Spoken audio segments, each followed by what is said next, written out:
Du plus loin que je me souvienne, j'étais un enfant craintif. Un rien m'impressionnait.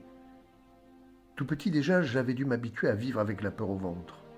Oh, pas celles qui se jettent sur vous franchement et vous font hurler d'effroi. Non, ce genre de peur discrète, au contraire, qui ne semble être là que pour vous. De celles qui rampent à vos pieds pour se cacher sournoisement sous le voile de votre ombre, où il vous suffit ensuite d'en soupçonner la présence pour qu'elles vous tiennent définitivement à leur merci. Nous habitions en bordure de ville, près du fond de la vallée, où couraient parallèles une rivière et une voie ferrée. Pour s'y rendre, il suffisait d'emprunter le chemin en fond du jardin. Là, j'allais jouer à chasser les lézards qui prenaient le soleil sur les pierres. Là surtout, j'allais voir passer les trains, mon occupation favorite. Mon train préféré portait le joli nom de Micheline. Il passait tous les jours à 18h23.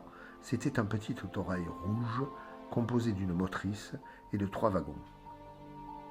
Sur le chemin qui conduisait à mon observatoire, il y avait la maison des Vessette. Monsieur Vessette souffrait d'un mal terrible, un malheur dont il ne parlait jamais, quelque chose d'indescriptible dont il n'aurait jamais dû survivre à ce qu'on disait. Son corps, tordu en deux, s'enroulait sur lui-même comme un point d'interrogation.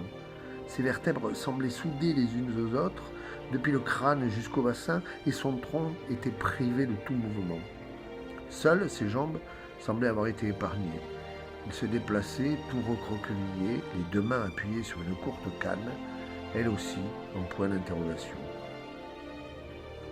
Chaque fois que je me rendais à mon observatoire, je redoutais de le rencontrer. Je l'avais approché une seule fois. Mon père était avec moi ce jour-là. Je n'écoutais pas ce que les 2 hommes se disaient. Je ne voyais que ce dos brisé et douloureux. Pauvre homme, avait dit mon père après que nous ayons pris congé. Il avait utilisé ce ton mystérieux, lourd de sous-entendus, qu'il employait en ma présence chaque fois qu'il devait évoquer un sujet qu'il jugeait proscrit pour mon âge.